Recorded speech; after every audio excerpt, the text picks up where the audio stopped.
Yo no comprendo.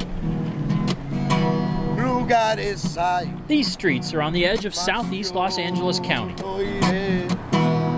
They're the backbone of a small but scrappy town dotted with used car lots and small storefronts. Bordered by scandal-plagued cities like Vernon, Bell, and Maywood, this is Huntington Park. Once affluent, but now mainly working class and Latino, the average income here is $37,000. Out of a population of about 58,000, only a quarter are registered to vote, less than half don't have a high school diploma. In general, those are good families who do the best that they can do. Edmundo Vicente Perez has lived here 23 years. Like most residents, he viewed city politics from afar, but that changed in August when he heard his water bill was going up because the city says they're too broke to subsidize water rates anymore. Upset, he took his gripe to City Hall. This city has a problem of irresponsible expenditure. Other residents joined in. With the way the economy is, you guys should be ashamed of yourselves. Do we have a heart?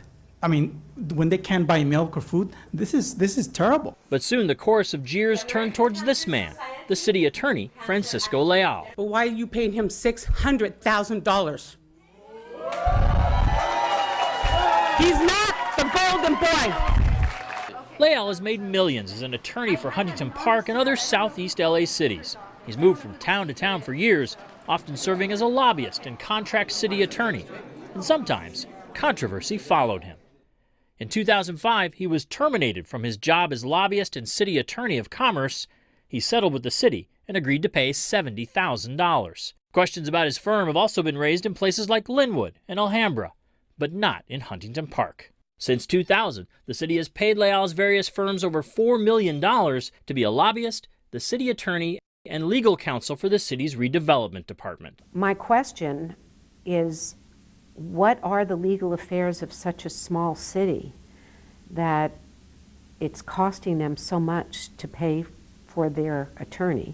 We asked Laura Chick about all of this. She is the former LA City Controller and was California's Inspector General for stimulus funds. This law firm has had this city's business since 2003. You know, did they put out a competitive bid in 2003, and have they done it every few years? According to our review of public records, the answer is no. I also think an attorney who is doing work for a city owes that city complete openness and transparency about who all of his and his firm's clients are, so that they can always check to see, is there a conflict of interest? Which brings us back to where we started. Remember the residents' anger over water bills? What Francisco Leal didn't tell the public at that meeting was that he is also the attorney for the Local Water Replenishment District, or WRD.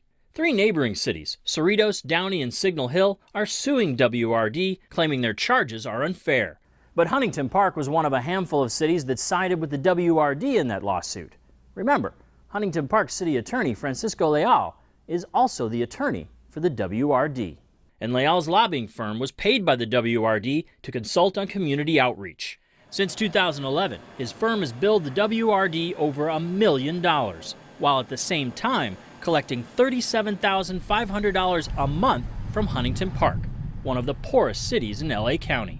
And what a bad symbol for the hardworking, not very rich residents of this struggling city, right? They're faced with huge water rate increases, and they're watching their city attorney, who works for a water district, raking in, it sounds like, almost $1 million for his law firm. That's a pretty hard blow. We asked the WRD's board chair if Huntington Park was getting good advice given the potential for a conflict of interest. I believe that they are, because they're not suing us. It's the other cities that are suing us that are getting the bad advice. So it's not the city of Huntington Park, in my opinion, that's getting the bad advice.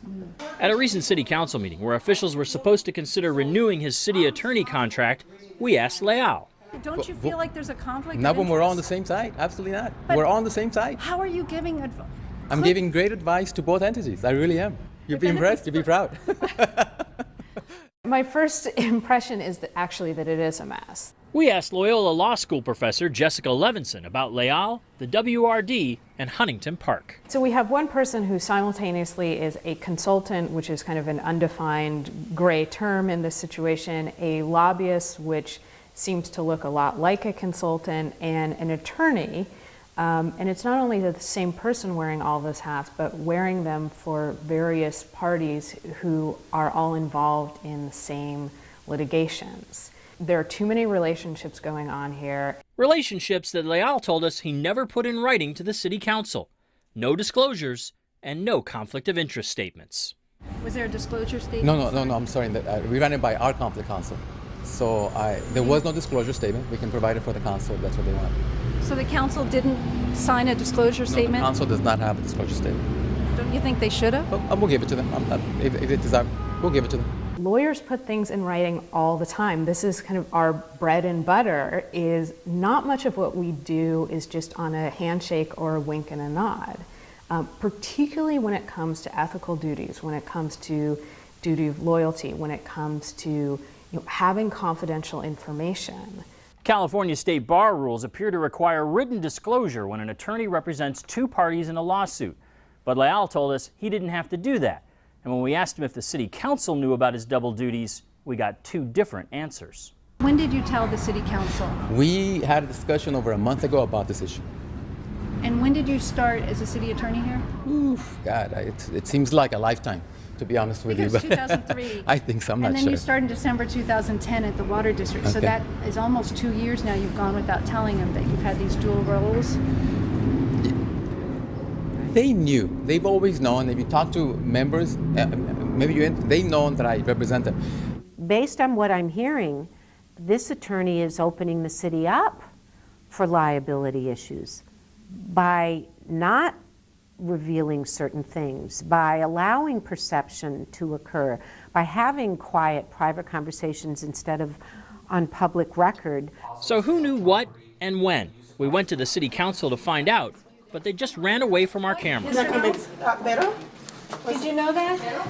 Did you guys know that Francisco Leal has also been serving as the attorney for the water board? Did you know Francisco Leal was also the attorney for the water district? Did you know that? You know what? We'll talk about it. The day after we asked Leal and the council questions about his contract, he abruptly resigned, saying Huntington Park needed a more hands-on and engaged city attorney. And now, for the first time in 9 years, the city attorney's contract is going out for bid.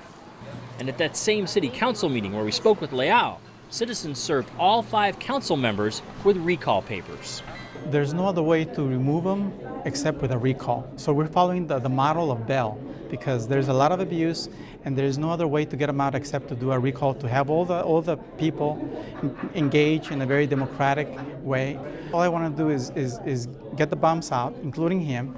That may require getting more people to the voting booth, says LA historian DJ Waldy. What we really need is an active electorate and an engaged news media who will bring something to these communities they don't currently have. We got to break up the old boy, old girl networks and make these cities more successful democracies.